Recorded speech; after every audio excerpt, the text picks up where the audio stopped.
Hi, good morning. നമുക്കിന്നൊരു ഇഞ്ചിക്കറി ഉണ്ടാക്കാം. Okay, എണ്ണ ഒഴിച്ച് നല്ലെണ്ണ ഒഴിച്ച് കടുക് ഉലുവ ഇട്ട് പൊട്ടിച്ചിട്ട് ഇഞ്ചി ഇട്ടിരിക്കുകയാണ്. ഈ ഇഞ്ചി ഇനി നല്ലപോലെ മൂത്ത് ചുമന്ന കളറായി ക്വാണ്ടിറ്റി നല്ലപോലെ കുറഞ്ഞ് വരും. ഇല്ലെങ്കിൽ ഇഞ്ചിയെ വറുത്ത് കോരി മിക്സിയിലൊന്ന് പൊടിച്ചോ കൈ കൊണ്ടൊന്ന് പൊടിച്ചിട്ടാലും മതി. അങ്ങനെയും ചെയ്യാം, ഇങ്ങനെയും ചെയ്യാം. എന്നോട് ഒരേ ഒരാൾ മാത്രം ചോദിച്ചായിരുന്നു, ഞാൻ ഇഞ്ചിക്കറിയുടെ ഷോർട്സ് ഇട്ടപ്പോൾ ഇഞ്ചിക്കറി ഉണ്ടാക്കുന്ന വീഡിയോ ഒന്ന് ഇടാൻ പറഞ്ഞു. അപ്പം ഞാനിപ്പോൾ ഉണ്ടാക്കിയപ്പം ശരി എന്നാൽ ഒരു വീഡിയോ എടുത്തിട്ടേക്കാമെന്ന് ഓർത്തു. നമുക്ക് ഇഞ്ചി മൂത്തിട്ട് കാണിക്കാം. ഇഞ്ചി കുറച്ച് മൂത്ത് വരുന്നതേ ഉള്ളൂ. നല്ലപോലെ സമയമെടുക്കും നല്ല ബ്രൗൺ കളറായി ചുരുങ്ങി വരാൻ. ഞാനിതിനകത്ത് 2 വറ്റൽമുളകൂടെ ചേർത്തിട്ടുണ്ട്. നേരത്തെ വറ്റൽമുളക് ഇടാൻ മറന്നു വരുന്നത് കൊണ്ട് വറ്റൽമുളകൂടെ ചേർത്തിട്ടുണ്ട്. ഇനി ഇഞ്ചി നല്ലപോലെ മൂത്തിട്ട് കാണിക്കാം. ഇപ്പോൾ കണ്ടല്ലോ, ഇഞ്ചി നല്ലപോലെ കുറഞ്ഞിട്ടുണ്ട്, നല്ല കിലുകിലാന്ന് മൂത്ത് വന്നിട്ടുണ്ട്. ഈ സ്റ്റേജിൽ സാധാരണ ഞാൻ എടുത്ത് മിക്സിയിലൊന്ന് പൊടിക്കും. പൊടിച്ചാൽ പാതി പൊടിഞ്ഞും കുറച്ച് നാരുമൊക്കെ ആയിട്ടാണ് കിടക്കുന്നത്. ഇങ്ങനെ ഇടാം, പൊടിക്കണമെങ്കിൽ അങ്ങനെയും ചെയ്യാം. എങ്ങനെ ചെയ്താലും ടേസ്റ്റിന് യാതൊരു വ്യത്യാസവുമില്ല. ഓക്കെ, ഞാനിപ്പോൾ ഇങ്ങനെയാണ് ചെയ്യുന്നത്. ഞാൻ ഇതിനകത്തോട്ട് നല്ലപോലെ മൂത്തിട്ടുണ്ട്. ഇനിയും കുറച്ചുകൂടെ മൂത്തോട്ടെ. നല്ലപോലെ കുറച്ച് കറിവേപ്പില ഇട്ട് കൊടുത്തിട്ടുണ്ട്. ഇത് നമ്മൾ ഇപ്പോൾ ഉണ്ടാക്കി ഇപ്പോൾ കഴിക്കാനാണെങ്കിൽ അരച്ചാൽ നല്ലതാണ്, ഒന്ന് പൊടിച്ചാൽ നല്ലതാണ് കേട്ടോ. ഇതിപ്പോൾ നമ്മളിപ്പോൾ ഉണ്ടാക്കി ഇപ്പോൾ കഴിക്കാനുള്ളതല്ല. നമ്മൾ എടുത്തു വെച്ച് ദിവസങ്ങൾ കഴിയുമ്പോൾ നല്ലപോലെ അലിഞ്ഞു കിട്ടും. കറിവേപ്പിലയൊക്കെ കുറച്ച് ധാരാളം കിട്ടും. കറിവേപ്പിലയിലൊന്നും ഒരു കോംപ്രമൈസും ചെയ്യണ്ട.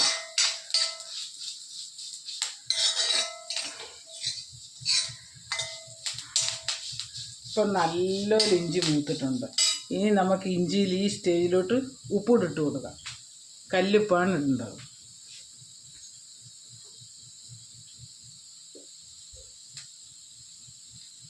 കല്ലുപ്പിട്ട് കൊടുക്കാം. കുറച്ചുകൂടെയും കൂടെ വേണം.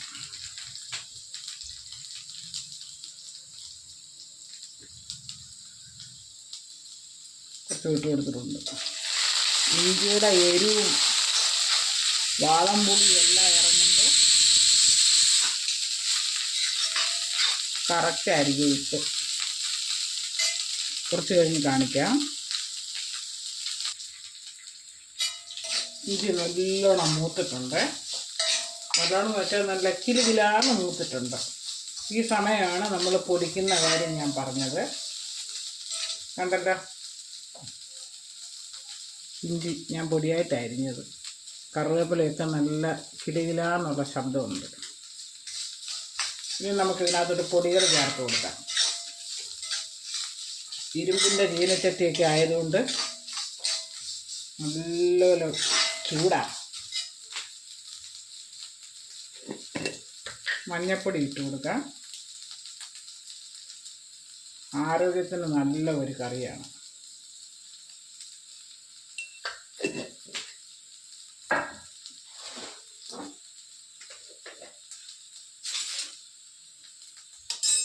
ഇഞ്ചിയെക്കുറിച്ച് പ്രത്യേകിച്ച് പറയേണ്ട ആവശ്യമില്ലല്ലോ. മുളക് പൊടി ഇട്ട് കൊടുക്കാം. ഇത് കാശ്മീരി ചില്ലി പൗഡറാണ്.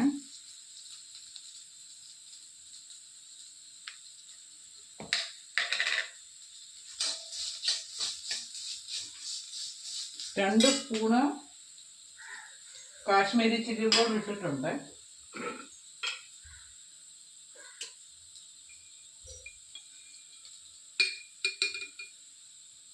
ഒരു 1/2 സ്പൂണ് എരിവുള്ള മുളക് പൊടി ഇട്ടിട്ടുണ്ട്. കാശ്മീരി ചില്ലി പൗഡറാണ് കൂടുതൽ ഇട്ടിരിക്കുന്നത്. ഇവിടെ ഇച്ചിരി എരിവ് കുറവ് മതി. ആദ്യമൊക്കെ നമ്മൾ നല്ലപോലെ എരിവ് കഴിച്ചുകൊണ്ടിരുന്നത്, ഇപ്പോൾ ഇച്ചിരി കുറച്ച്. അതുകൊണ്ട് കാശ്മീരി മുളക് പൊടി 2 സ്പൂണും അതും കൂടെ ഇട്ട്. പിന്നെ ഇഞ്ചിയുടെ എരിവ് എല്ലാം ഇറങ്ങും. ദിവസങ്ങൾ കഴിയുമ്പോൾ ഇഞ്ചിയുടെ എരിവ് എല്ലാം കൂടെ ഇറങ്ങിക്കഴിയും. ഇനി നമുക്ക് വാളംപുളി പിഴിഞ്ഞ് വെള്ളം ഒഴിച്ച് കൊടുക്കാം.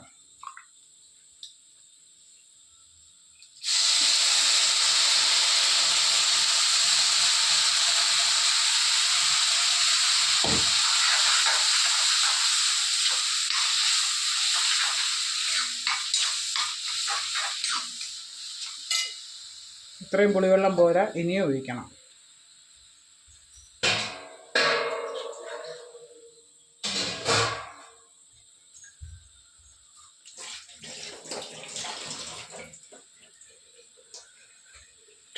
പച്ചവെള്ളമായിട്ട് കോരി ഒഴിക്കരുത്, പുളിവെള്ളം തന്നെ ഒഴിച്ചാൽ മതി.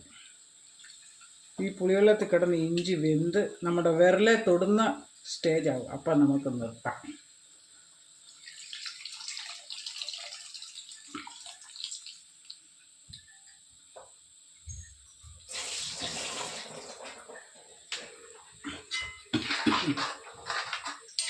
ഇനി ഞാൻ കുറച്ചൊന്ന്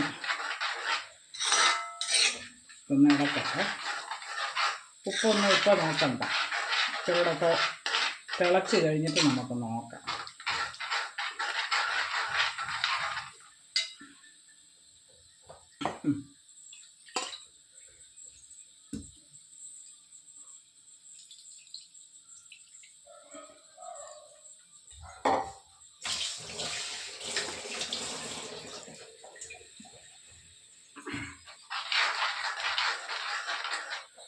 ഇപ്പോൾ പുളിയിഞ്ചിയുടെ പോലെ പുളി ആയല്ലോ എന്ന് ഓർക്കണ്ട. ഇത് ഇരുന്ന് കഴിയുമ്പം പുളി കറക്റ്റായിരിക്കും. ശകലം കായം നമുക്കിട്ട് കൊടുക്കാം. കായ ഇടണമെന്ന് നിർബന്ധമൊന്നും ഇല്ല, എന്നാലും ഒരു ശകലം ഇട്ട് കൊടുക്കാം.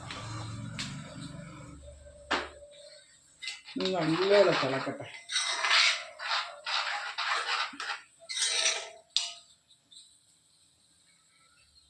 മൂടി വയ്ക്കാം.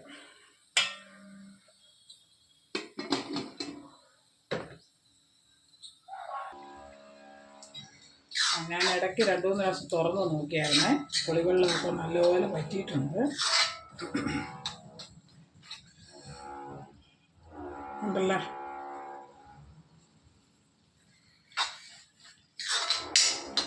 ഇനി നമുക്ക്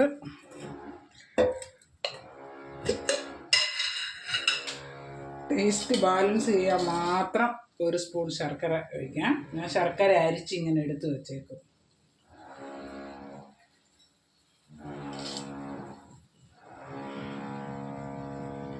ശർക്കര നമ്മൾ കൊണ്ടുവന്ന് അരിച്ചിങ്ങനെ ഫ്രിഡ്ജിനകത്ത് എടുത്ത് വെക്കുകയാണെങ്കിൽ ആവശ്യത്തിന് നമുക്ക് ഉപയോഗിക്കാം. നമുക്കൊന്ന് ഇളക്കി കൊടുക്കാം. ഉപ്പൊക്കെ ഇപ്പം പരുവമുണ്ട്, ഇനി ഒന്നും ചേർക്കേണ്ട ആവശ്യമില്ല.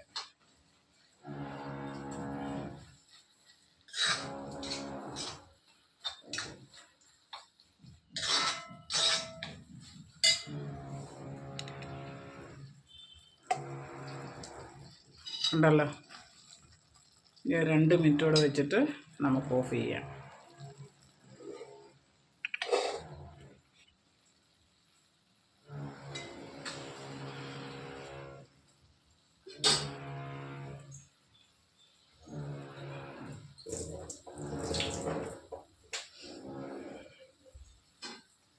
ആയിട്ടുണ്ട്.